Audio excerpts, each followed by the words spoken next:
Hello, hello, hello mga kasari, katindero, katindera. Flex ko lang po ang pa-free ng aking gardenia. Ito po, ayan, meron silang Coffee Smile Cafe Latte na pa-free. Bago po nilang product. Noong nakaraang linggo po, meron din silang pa-free. Yung pa-free naman po nila is yung Megoring na pansit canton na Megoring. Sa gardenia din pala yun. Masarap yun eh. Ayan. Pero dito lang po sila nagpapa-free sa mga malalaki. Yung pang 85 pesos po nila. Ayan. Ang bentahan ko po dito is 85 pesos na rin po. Kung ano po yung nakalagay doon sa tag price, yun na lang din yung sinusunod ko. Para wala nang tanong-tanong yung mga customer.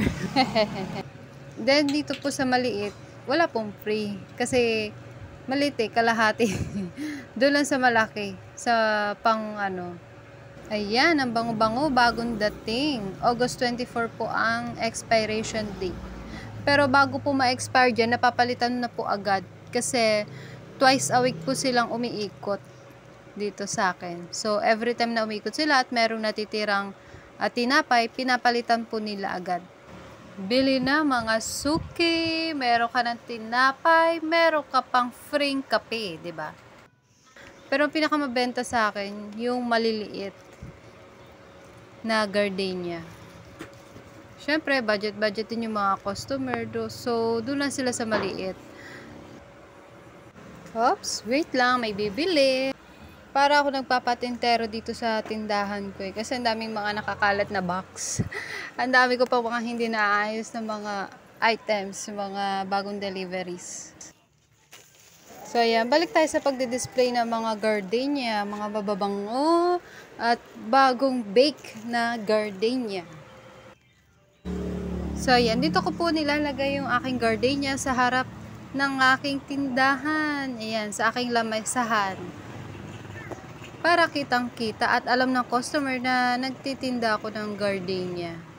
Tsaka pampaakit din niya sa mga customer. Yung tipong hindi ka bibili pero mapapabili ka kasi matatakam ka sa amoy ng tinapay.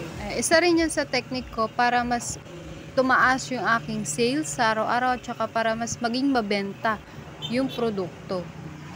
Ayan, yung katabi is yung mga hopya. Every 2 weeks naman po ang palit nito mga hopya. Nasa harap din to mga tuyo ko. Ayan, pasingawin natin para may konting amoy-amoy.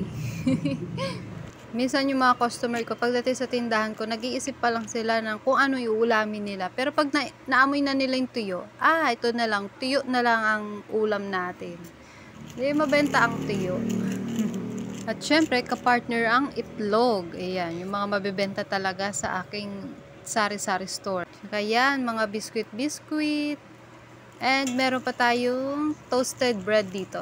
Every 2 weeks din po yung palit nito kasama ng hopya. Oh, so yan, mga tinapay. Dito po kasi sa lugar namin, walang bakery. Medyo malayo talaga. Kasi kung gusto mo ng tinapay, punta pa ng bayan. Medyo malayo po talaga yung bayan dito sa amin, kaya yung mga ganito tinapay talagang mabebenta.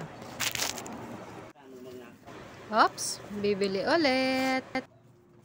Ayan na, lumabas na rin yung tendero ko. Yung makalat na nga yung tindahan ko, lalo pa niyang ikakalat. So, ayan. I hope nakakuha rin po kayo ng technique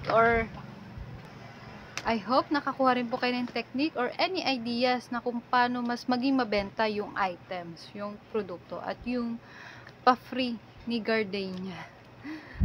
Thank you for watching. Bye-bye. Happy selling. God bless.